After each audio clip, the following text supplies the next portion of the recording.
All right, everybody, let's get started and welcome again to this morning's webinar or this early afternoon's webinar, depending on where you are in the United States, Buying a Small Business 101.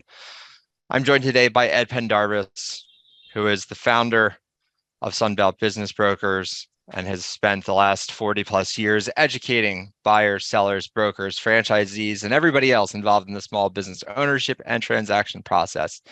Mr. Pendarvis is the author of multiple books, including Buying a Business to Secure Your Financial Freedom and The Guide to Buying a Small Business, which you can find on BizBuySell.com. Link for that to follow. He's also the founder of Sunbelt Business Brokers, the largest small business brokerage franchise in the world. I've been working with Ed now for more than 10 years. We've been doing presentations all over this country, trying to help entrepreneurs like yourselves find the next right business for themselves. As I said earlier, my name is Brendan Miller. I've been here at BizBuySell for more than 10 years. I'm responsible for customer programs and communications, webinars like this, newsletters, emails, conferences, helping people find either their next owner of their small business or the next territory manager of their franchise and everything in between. We're really excited to be here. We thank Adam, who is off camera watching our Q&A to make sure that we're getting to everything that's really important to you. And as we mentioned, for anybody who's trickled in very recently, this is being recorded. A recording will be made available to you no later than tomorrow morning. If you have any questions, drop them in the box and take it away, Ed. Thank you, Brendan. It's great to be back with you. I was interested in this. A couple of things are going on as we're getting started. This is all about you, and I'll attempt to try to help you understand the process, you might say, of buying your own business. And we're going to talk a good bit about that. I couldn't help but think of how technology impacts all of our businesses. Brendan, the last time we did a seminar, I actually had to fly to San Francisco and spend the night out there and everything, and we presented from y'all's offices there. Today, you in beautiful San Francisco. I'm in historic Charleston, South Carolina, 3,000 miles away, the East Coast, West Coast. Isn't this amazing with this Zoom thing? The other thing I thought was right interesting is the fact that Elon Musk must think it's a good time to buy a business. Looks like he's right in the middle of buying Twitter. So that's going to be an interesting thing. So if he thinks it's a good idea to buy a business, hopefully you and I think it's a good idea to buy a business. Good luck to you. Well, the biggest thing we're going over today is adding to what you already know a little bit about buying a business, about business itself. Most all this education about business is about publicly traded companies, stock market companies. And there's very little education in high school or college or even postgraduate MBA degrees has anything to do with small business. Everything is about investing in the stock market and publicly traded companies. And just to define our world that we're dealing in, because if that's your educational background, of course, you bring that into the arena of looking for a business and being appropriate, defining and valuing a small business that'll work for you and your family, and you can build it from there. We start with the premise that most every big business started off as a small business. So that one step in that decision that you make, go into business for yourself, to provide for yourself and your family, is critical.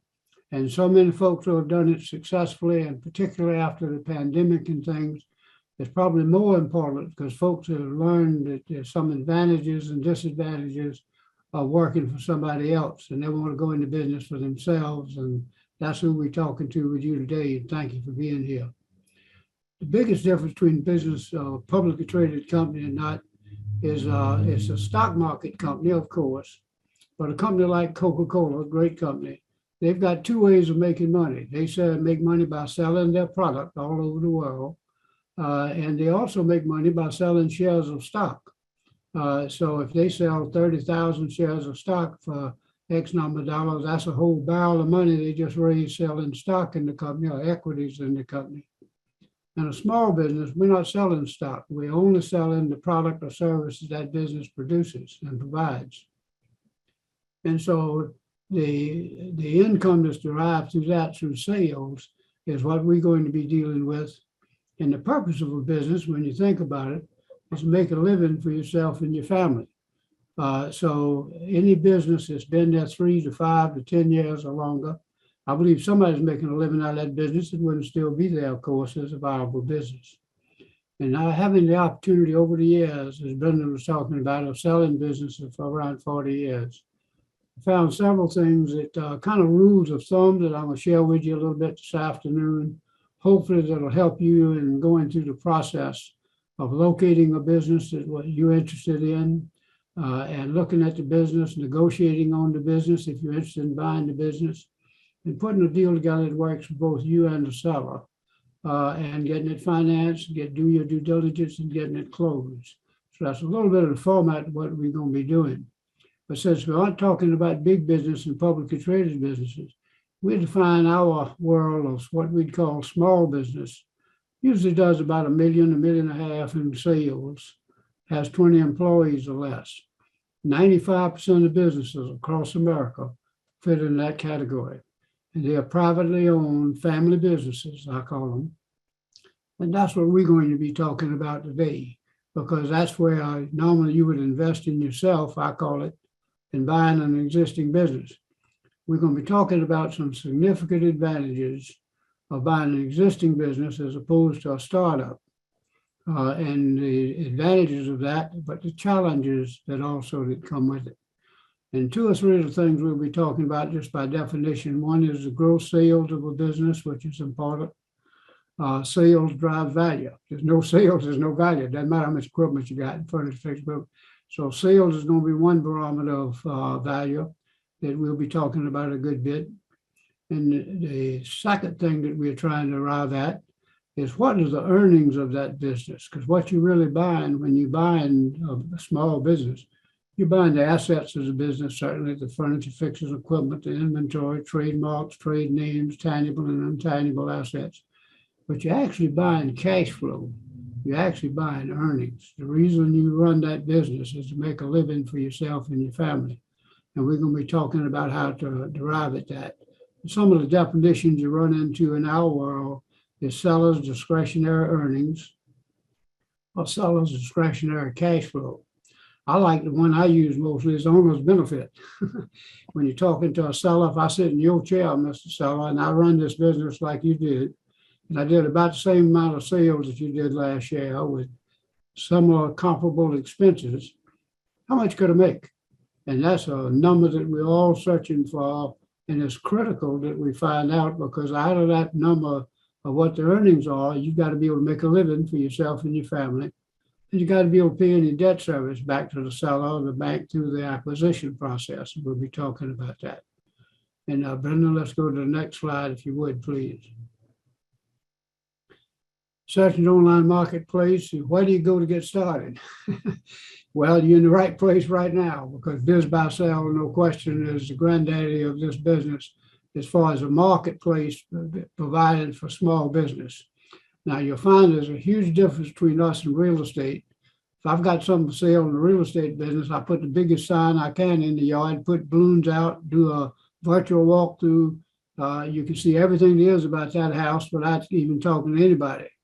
In our business, confidentiality is critical. And so what you'll find is the first challenge you'll run into is, how do you find a business that's for sale? Where do you go? And what do you look for that?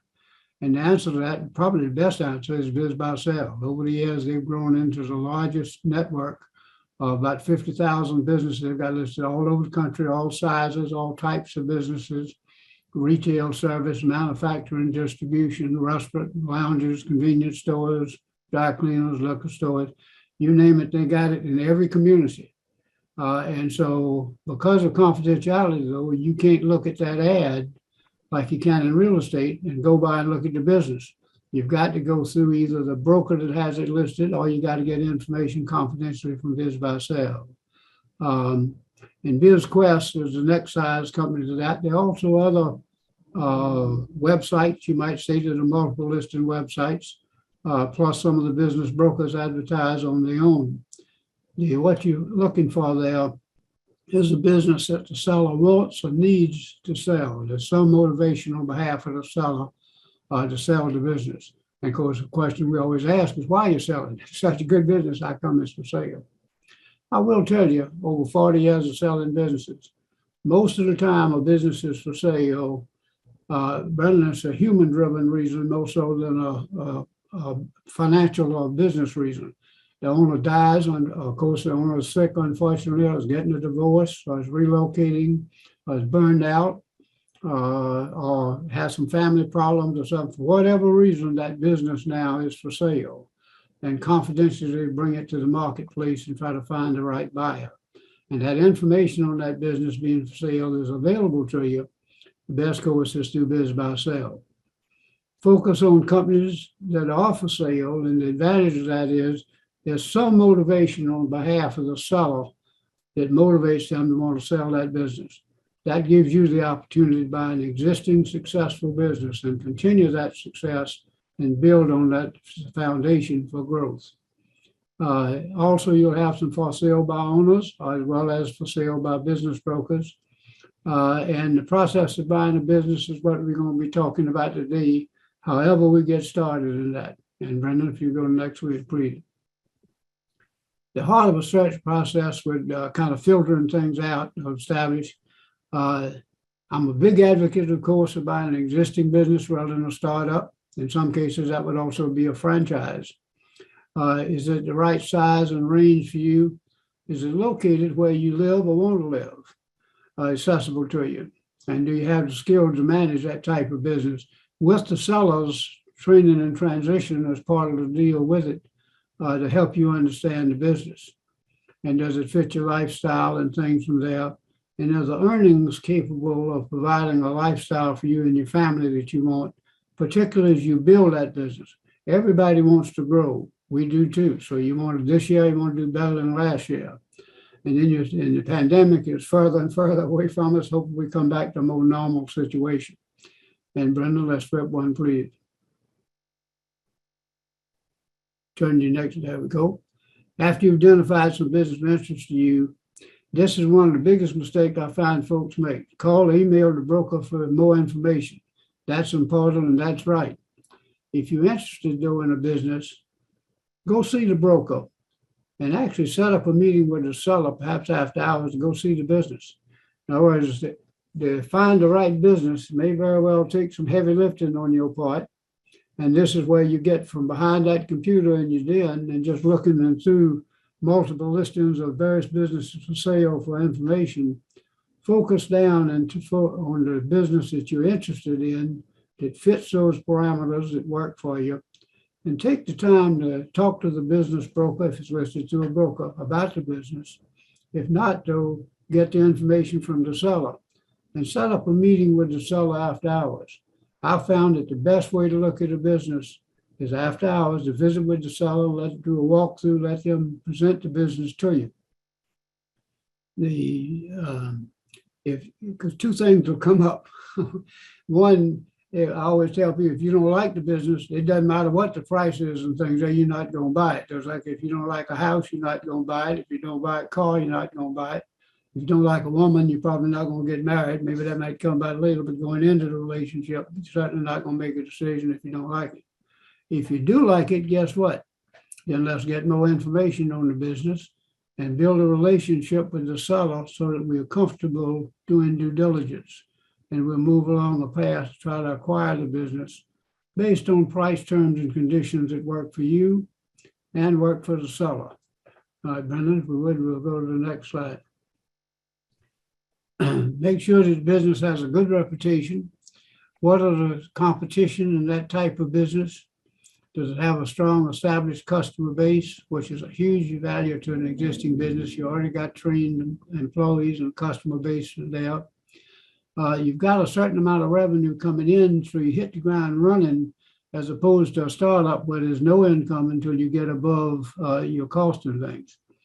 The existing customers and suppliers and the trend of sales are important aspects of that decision process.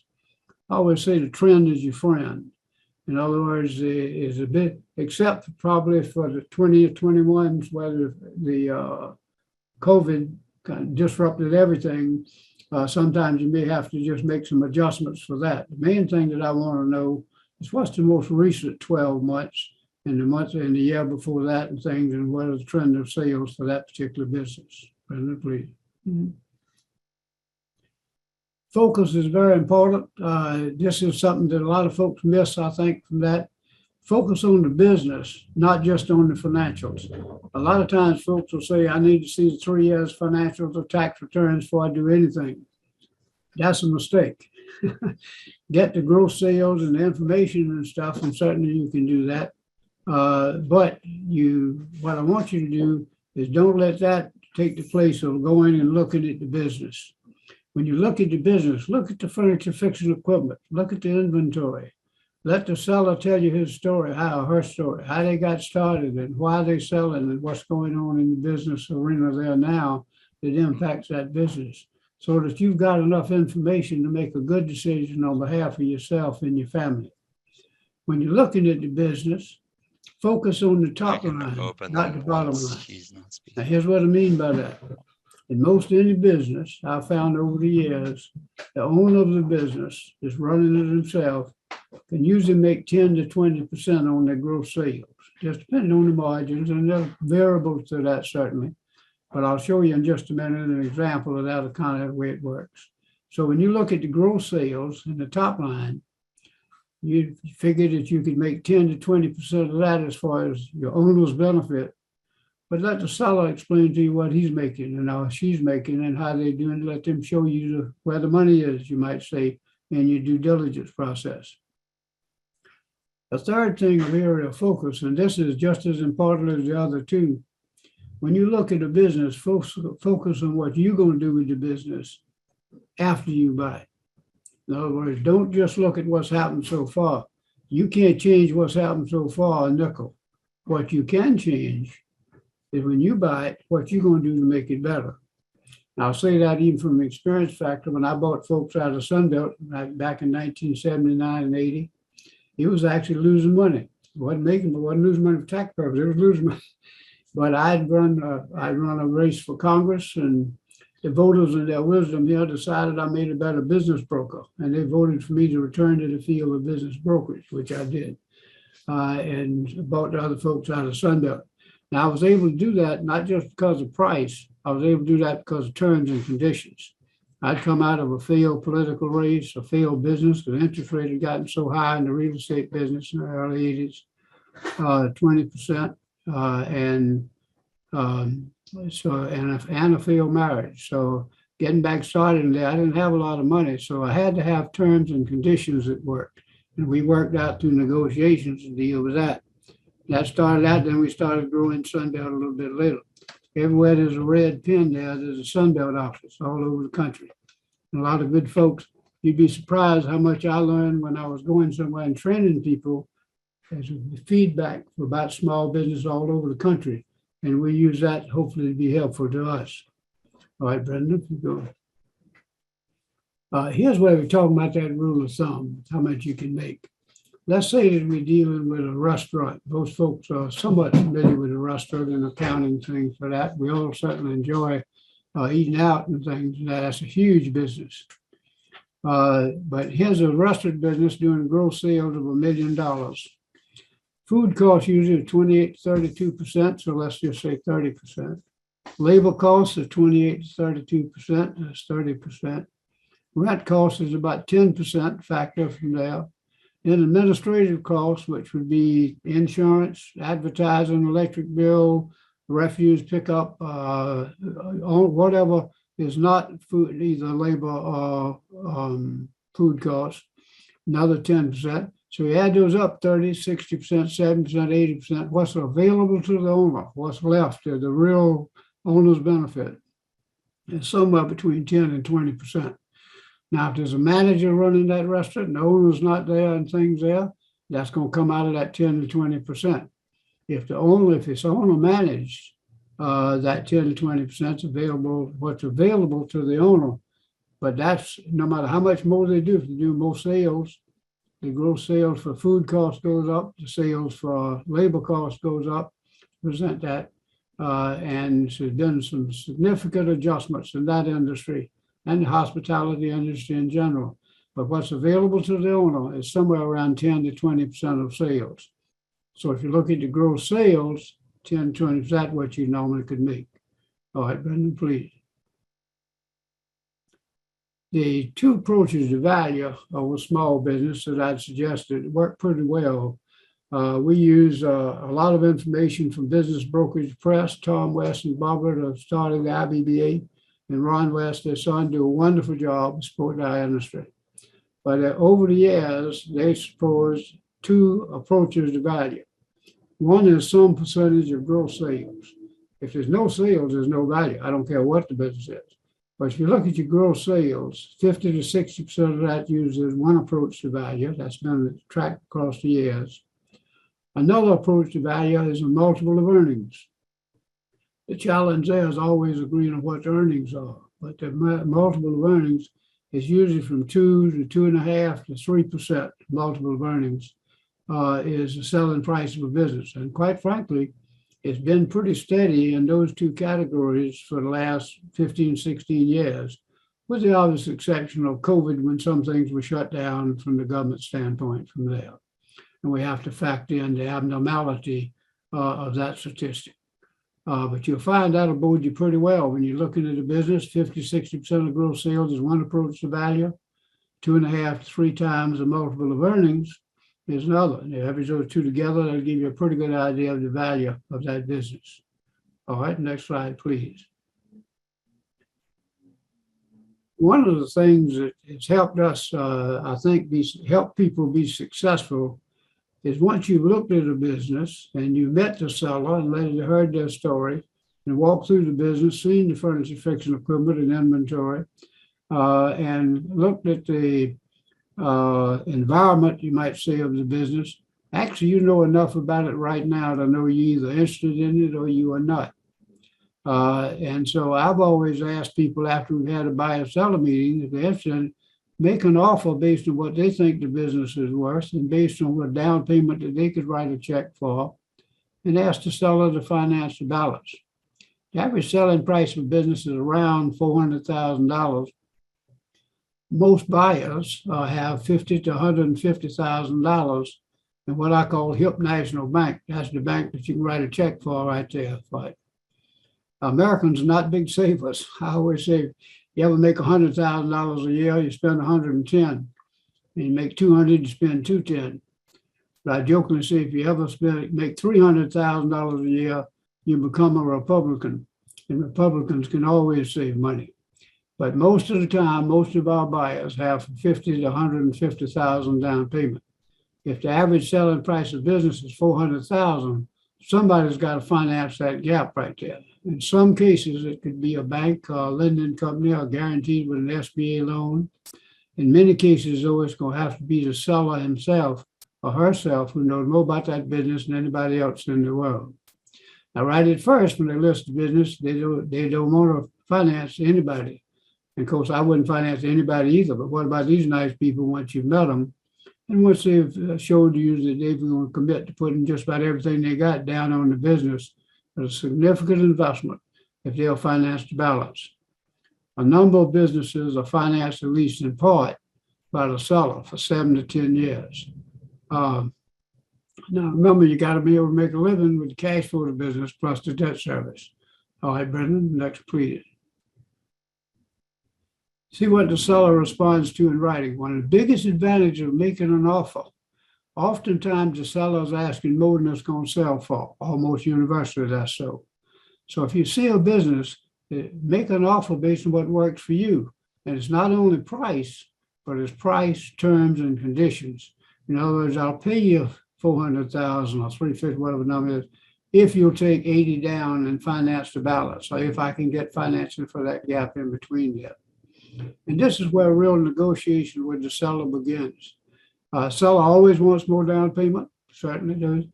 Buyer have to borrow money from the bank, and someday there's a limitation to what they can put down and still have working capital to make the business successful in the transition. All deal points are subject to negotiation. That's an important phrase right there. Everything is negotiable. In other words, you can offer a price of X number of dollars based on what you think the business is worth using the formulas I gave you. And the terms and conditions can be that they finance the balance for 7 to 10 years. Let's see what they come back in with in writing. All right, Brendan, next slide, please. Then you know what you're having to do to hit your due diligence targets because you know what the price, terms, and conditions of the deal are.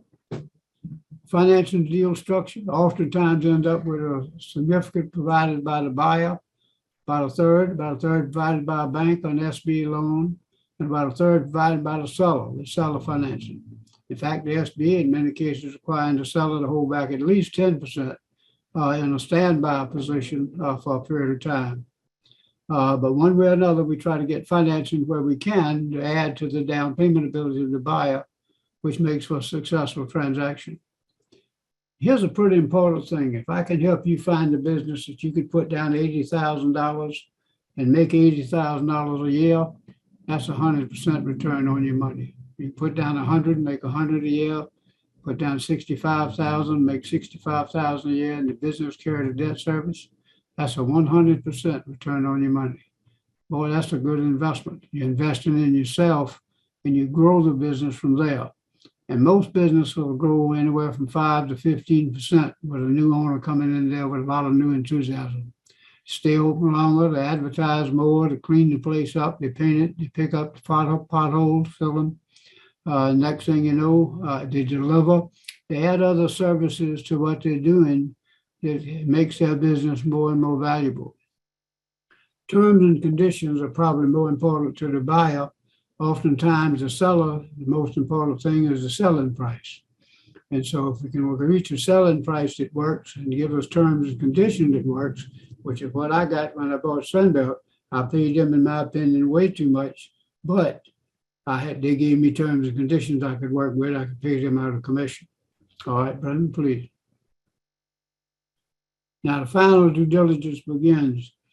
At this point, I'd suggest you get a CPA involved in it to help you with your financial information and things. I will tell you, right at first, you don't need to get all the information, take them to an accountant. You can do that. But I like to see if we can get price, terms, and conditions agreed to, doing our due diligence, then we bring in the accountant from there. And I will tell you this, I've been selling businesses for 40 years, and I have never once, not once, had an accountant advise anybody to buy a business. It's almost their hands are tied. They're looking at tax returns that would be done to minimize taxes, not sure how much the business is making. And from an accountant standpoint, just looking at that, not looking at the business, not looking at the assets otherwise, just looking at the tax return, say, I can't recommend that you buy this. So you have to work with the accountant, but you have to be the lead person in it and make the ultimate decisions yourself with information provided by you from the seller and through the broker or anyone else you're dealing with. Now, I certainly advise you to work through a business broker, because even though they may be working for the seller, they never work against the buyer. I spend more time usually with buyers than I do with sellers on a deal, putting the deal together and getting it closed. All right, Brenda. This is a tax return. It's kind of hard to see, but I'll kind of wrap this up with that. I'll show you what most all of the financial information oftentimes you get off the tax return. And the tax return in a small business is done to minimize taxes. In a publicly traded business, you see the financial statements and the quarterly returns and the prospectus. All that looks good. Buy our stock. Let me ask you this. Have you ever seen the tax return to Coca-Cola or IBM or Walmart or any of these bigger businesses or General Electric? They can make billions of dollars in pre-tax profit and end up paying no taxes. Nobody sees their tax return. And small business, the biggest information we get, and most of the information is off the tax return. So we have to filter that through the reality of that. Here's a business that I sold several times here, and this is what I'm talking about, is why I suggest you look at the business, not the financials at first. If you look at this tax return, it does $1,046,000 in gross sales. That's why I said look at the top line, not the bottom line. The bottom line lost $6,500. No, it didn't. It lost $6,500 for tax purposes. When we heard the story of this business, the lady had this business for several years, and she started running it absentee, and her employees started distributing some of the money to themselves. She kept overdrawing her account. An accountant suggested that she hire underground detective, which she did, quite frankly. had two folks arrested, two young boys. One of them had almost $20,000 on the savings account, same bank she used. He probably ended up being vice president of Enron or something like that. So there's about $30,000 that didn't go to the owner of the business because they were running it absentee. And if you look at line 7 there's $30,000, $500. That's the income that was, the only officer was the owner there. So that was their salary. But they had a Corvette automobile, about $400 a month being paid for by the business. Her son had a CJ7 Jeep, about $300 a month being paid by the business.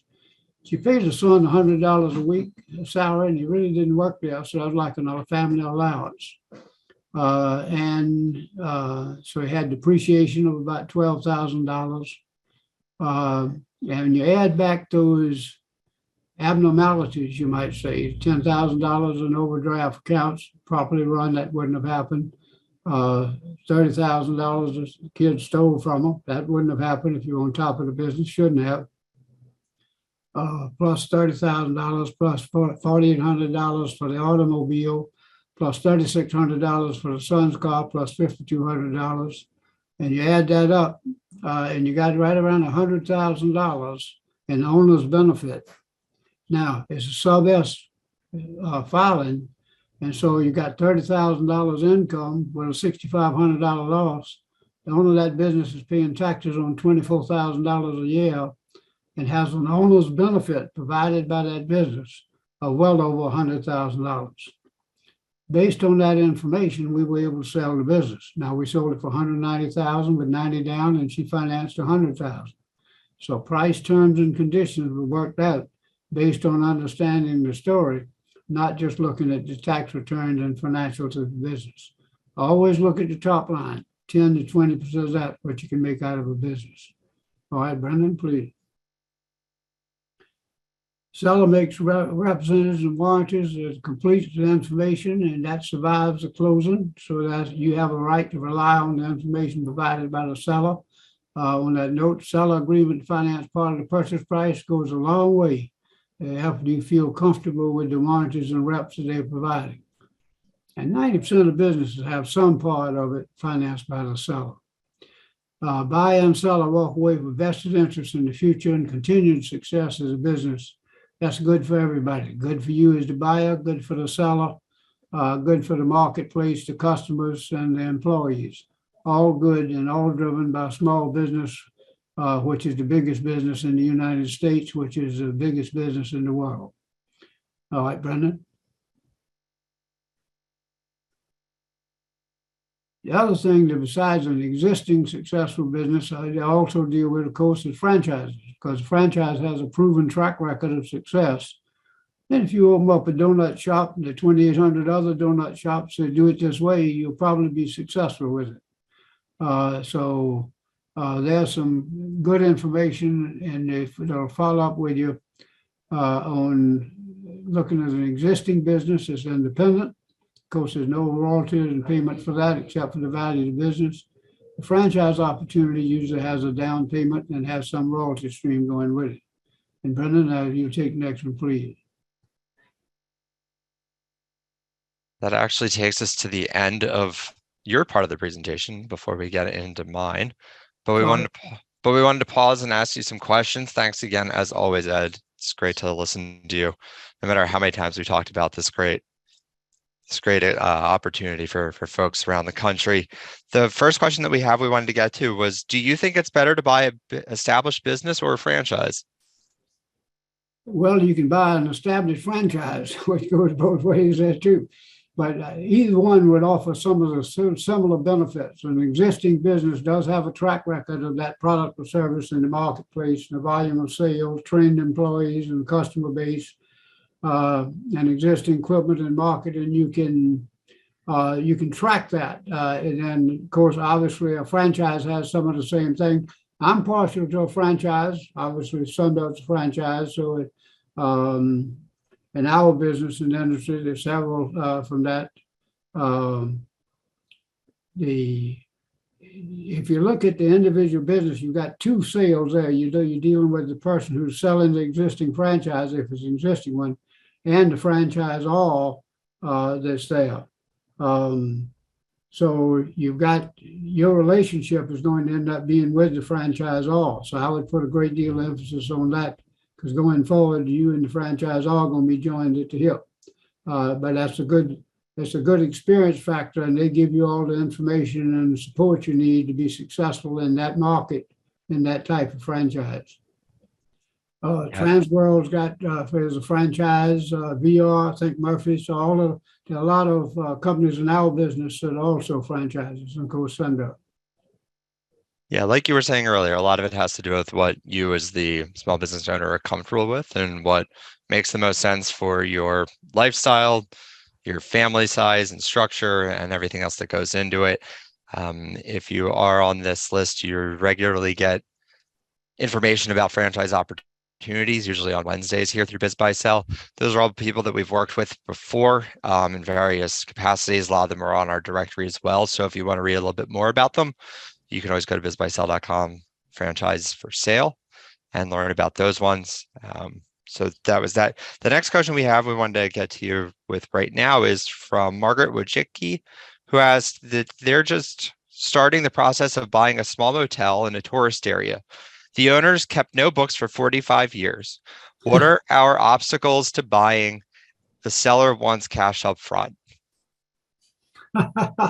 Well, they've built their own difficulty for due diligence with that because you don't keep good records. Now, I will say this in defense of small business and records. How many of us can't wait to get up every month and balance our checkbook? Because the first thing we like doing the first of the month. Most of the time in small business, there's a lot of personal selling for relationships with customers and employees and vendors and things out. And oftentimes sitting down and doing the actual books are the last thing you want to do. You spend all your time working with customers and operating the business. And once a month, you got to sit down and file a sales tax report. And usually 7 to 9% is the state sales tax, and write a check for that amount of money. And if the small business person didn't have to file a sales tax report and have to file a tax return, they probably wouldn't do that much accounting. A lot of them do what's called checkbook accounting. They pay all the bills and there's still money left in the checkbook. All good. And what you need is to let that person tell you what they're doing, review whatever books they do have. They probably have some type of, if nothing else, you could verify sales to some extent by looking at your vendor list and things like that, and what product has come through from there. But I would ask certainly for seller financing on that situation, no matter, in spite of the fact that they want all cash. I know they do, but because they hadn't kept good books, they're probably going to have to finance a good bit of that. A bank Awesome. Wouldn't make a loan without records, so you got the same thing. It doesn't mean it's not a good business, but you just got to get the seller to finance it, and that's the only way I would buy that. Awesome. All right, one more, and then we'll get into a little bit about nuance searching on BizBuySell. Is it ridiculous to buy or sell a business that is only break even? Is that a fire sale, or should a reasonable price be paid? It depends on negotiations, of course, but the reality is there are a lot of businesses that have tired management, and usually just as a judgment call to some extent, but you immediately see some ways you can improve the business. Why do they have that over there? I'd put this over here. I'd fix the pothole.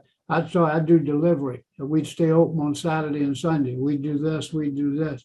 But we'd add other product lines. I mean, that's where the new management, that's the exciting thing that the new owner brings to the table, is on top of what's being done now, what are they going to do to improve the business?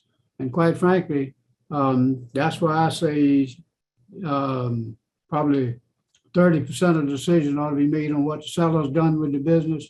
70% of the way the decision is going to be what you're going to do with the business. So that's where your business plan ought to be focused going forward.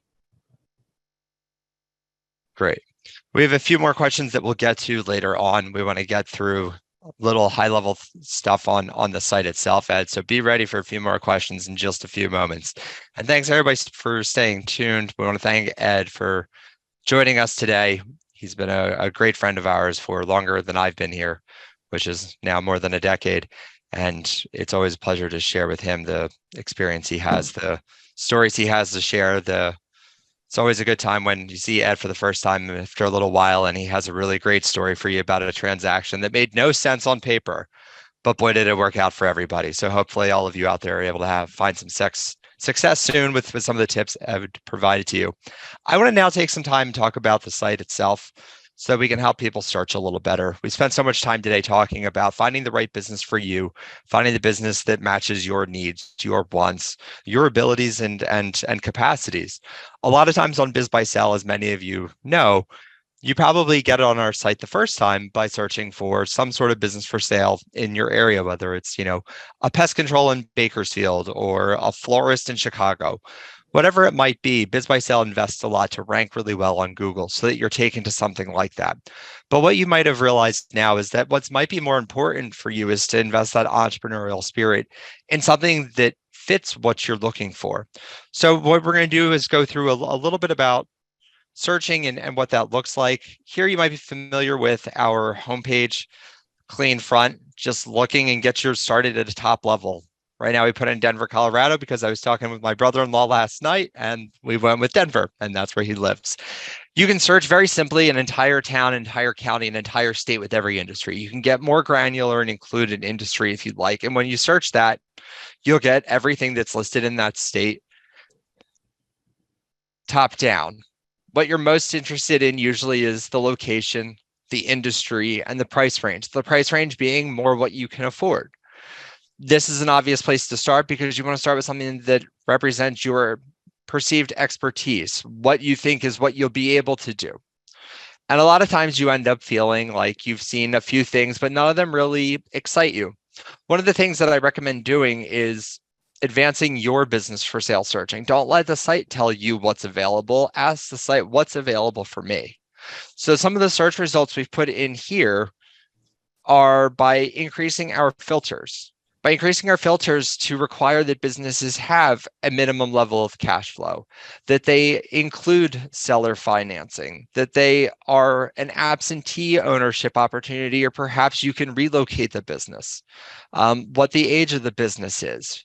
Does it have potential or is it reliable? One of the stories Ed has always loved telling us is about Ray Kroc buying McDonald's, which was an existing business. It wasn't a franchise. Ray bought it and decided I could do a lot more with this. And he turned it into the McDonald's we know today. It wasn't always on every corner in America. We talk about it here at BizBuySell as you're buying a car and the stereo, the speakers, the upholstery you put into that car is then up to you once you buy it, like a home. And so when you broaden your search, what you're able to do is see these various opportunities that are oftentimes we're searching by geographic location. It's important to us where we live and where we lie our heads at night.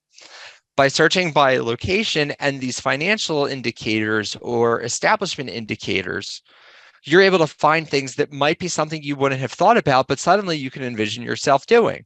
So things that suddenly we have by simply searching by cash flow and seller financing is we get things like furniture brand, fully staffed and run for you. We get an aerospace manufacturer, a business where you're going to have a lot of well-trained staff members in place. Window coverings. These are all things that are in the Denver metro area or applicable to your area that have minimally $100,000 in cash flow and have seller financing. Now, how do you do that? Once you're on our search pages, you'll see that you have Denver, Colorado, the industries, the listing types. If you're looking for an asset sale, or one that includes the real estate, you're able to search there. But most of our businesses for sale are just the businesses themselves. Under that, more filters is where you'll find these different opportunities to search and narrow your searches. Over the years, and it's been quite a few years since we've had an event like this, we've added a lot of capabilities to our search. So now you're able to select all these different options. And a lot of the additional filters there are ones that we've made it as easy as possible so that you can just toggle them on and off. You can select all of them. You can select none of them. Maybe based on Ed's presentation today, you decide that you want to make $250,000 a year as your owner's benefit. Well, maybe you're going to start going by the gross revenue then. And you're going to decide that anything that has less than, say, $1.5 million in gross sales isn't going to be enough to fulfill the lifestyle you want. Maybe you're looking for something that's been growing rapidly. Maybe you're looking for something that has been proven not just to be recession resistant like was important a decade ago, but now also pandemic resistant. There were so many businesses in 2020 and 2021 that flourished, even though many businesses also greatly struggle and are still recovering. But finding a business that is able to stay servicing their customers in times of need and tough times and in financial constraints might be something that you're really interested in. This allows you to select a more specific business to what fits what your needs are and what your wants are today. Once you have applied these settings to a search, you'll be asked if you'd like to save the search, if you'd like to create alerts. All of those things are done directly through the site, and you're able to set up multiples of those for each different search you might do. So if you want to do a search that's specific on earnings in an industry, you can set up a saved search for that and be alerted daily, weekly, monthly for new listings in that. Suddenly you go back and you decide that you want to get into the food business, you're able to search for restaurants with the same applicable filters and have a search for that. This allows you to spend more time being efficient on your searching, because we know how important it is for you to take care of everything that already is going on in your lives, in addition to trying to find your next business ownership opportunity. The advantage that BizBuySell can provide you is the BizBuySell Edge membership. It is a premium membership for serious business buyers. It's available on our site. For those who attended the webinar today, there is a promo code that you can see at the bottom there. It's Buyer 101 Edge. It gives you 15% off your first year. What BizBuySell Edge does is it provides you a litany of insights to the business and even the market and region in general. Some of the things that we've lightly put on top of the screen here are some of the things that you'll see with every listing on BizBuySell if you're an Edge member. You'll have the income distribution of the location, and that's usually by city or by county. You're able to see what the spending power is of that area. The listing statistics will let you know how many people have seen that business come up in search results and how many people have looked at it. A lot of times it may look like they're not appearing that much in search, and that's because BizBuySell has more than 50,000 businesses online right now. So the number of businesses that you're going to see are quite a lot, so they might not be as high as you might think. But when you pay attention to how many people end up looking at the listing, it's a really great indicator of how strong that listing is and how much it's resonated with other buyers like you. We also provide you with a monthly valuation report. Generally speaking, valuation reports can cost anywhere from $29.99 to $59.99. We provide one for you each month for free. You're able to put in either industry or state. You're able to put in cash flow, gross revenues, and get comp reports that are reported directly from people who've sold their businesses on BizBuySell. This helps you narrow down what it is that you're looking for on high-level terms so that you're, again, looking more efficiently at what's possible for you. And finally, when you submit a lead, as you'll see in the bottom image there, you'll suddenly have a designation of being an Edge member. And what that does is in the list of the leads that sellers get, yours will stand out because they'll be able to see that this is somebody who's come into the table educated and prepared and is serious about buying. They have so many to go through because BizBuySell invests our money in driving leads to sellers so that buyers like you have more and more opportunities, so that our site's inventory is constantly turning over. And when you come back each time, you're seeing different opportunities. In addition to being designated as somebody who's committed to buying, you're also able to see the listings and search results and which ones have been viewed a lot recently, which ones have had a price change, things that are really important to you so that you can act quickly and decisively as you try to find your next opportunity. The link for the BizBuySell Edge will be provided at the end. We can also drop it into the chat for everybody to get to right now. This promo code is for 15%. It is on an annual term, and the offer is good through the end of next week. Finally, what I'd like to talk about is a free resource that's on BizBuySell.com. It's our guide to buying a small business. It was written by Ed Pendarvis many years ago. At one point, I even edited this book for him. And it's taking everything that we've talked about here, but stretching it out into longer details and into worksheets and workbooks so that you can check mark your way down a list of things that you need to do in your due diligence and your financial preparations and everything else that'll go into buying a business. We talk about the evaluation process, what you're actually buying, the value drivers, what financing is available, what types they are, where you might find those things. They're all in this book. You can download it online. The link for that will also be dropped in the bulletin board Q&A chat feature for everybody any moment now, and will also be on the next slide as well as in the PDFs that will be actionable for you.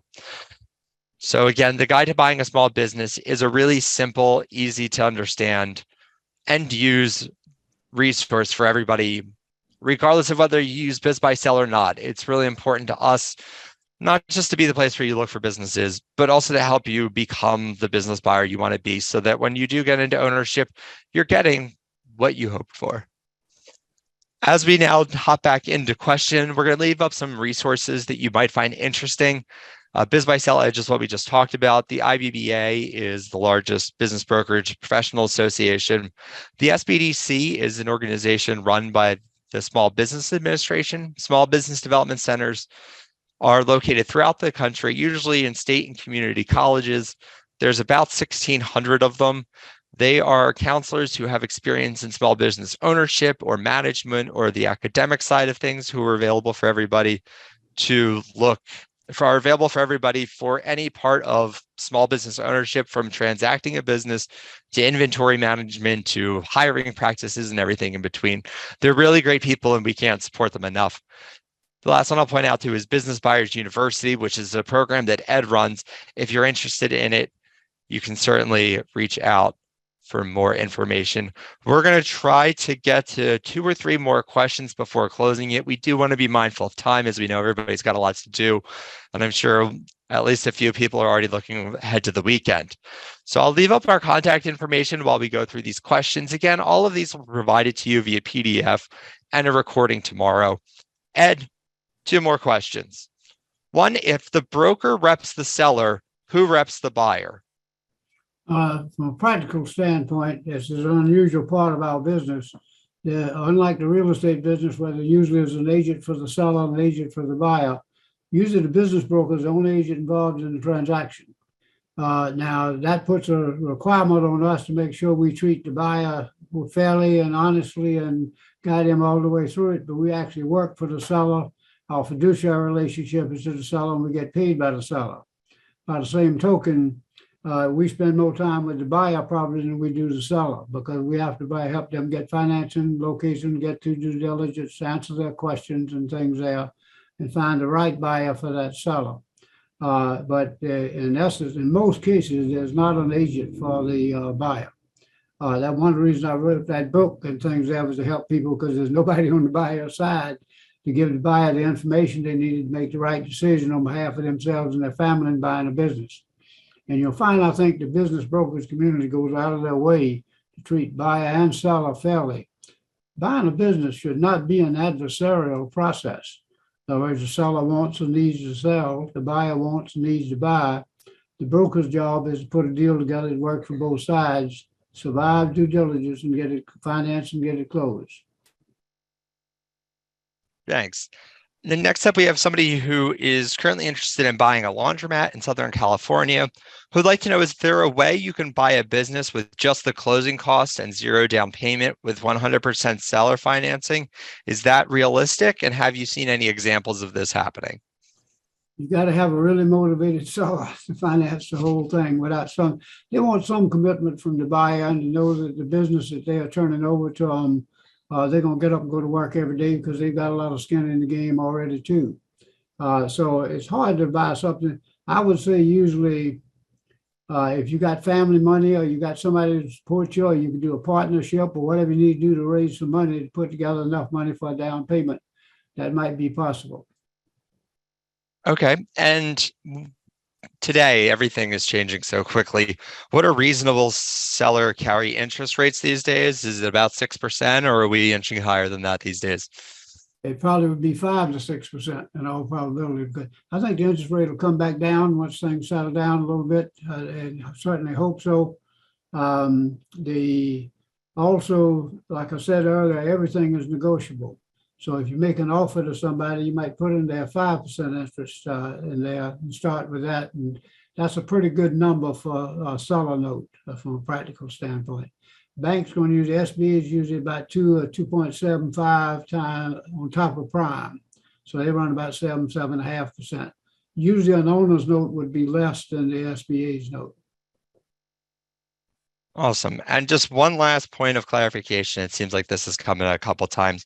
Just to confirm, if the owner managed, owner's salary is coming out of owner's benefit, yes? Yes. Great. In fact, usually, here's what's usually with IBBA rules, you add back the owner's salary or whatever he's taking out, any family members that don't really work there that are getting paid though, any all benefits, health insurance, life insurance, automobile insurance, automobiles for the owner if they're running through the business and things. Depreciation is added back and amortization is added back. Those are what we call owner's benefit. In other words, that's the benefit you get from owning that business.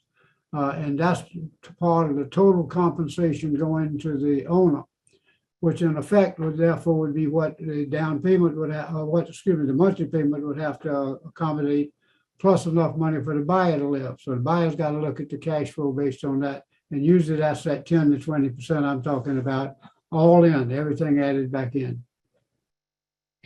All right. If you have time for just one more, we want to get to just one more question. How do you evaluate current employees' systems and processes before you buy the business? The current employees, you need to rely on the seller to give you a good entree on that. And hopefully it's very important. The biggest problem businesses have right now is employees and retaining employees. And so you need the information from the seller.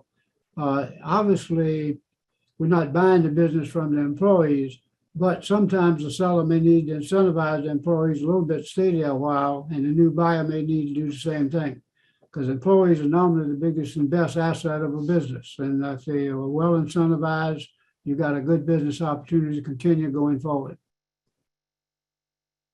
And my final question to you for everybody out there, because everybody who's on this call is probably ready to go out and buy a business this afternoon. As we head into or circle a recession, is there a good time or a bad time in the business cycle to buy a business? Great question. If you look at one other thing that's impacted our industry is Amazon. That impacts almost every business you can think of. It's different types of businesses sometimes cause different things.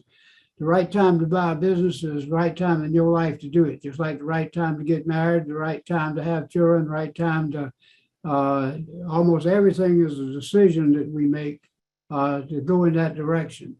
And I congratulate everybody that's on the call today because they at least taking the time to look at the possibility of going into business for themselves and being part of the American dream.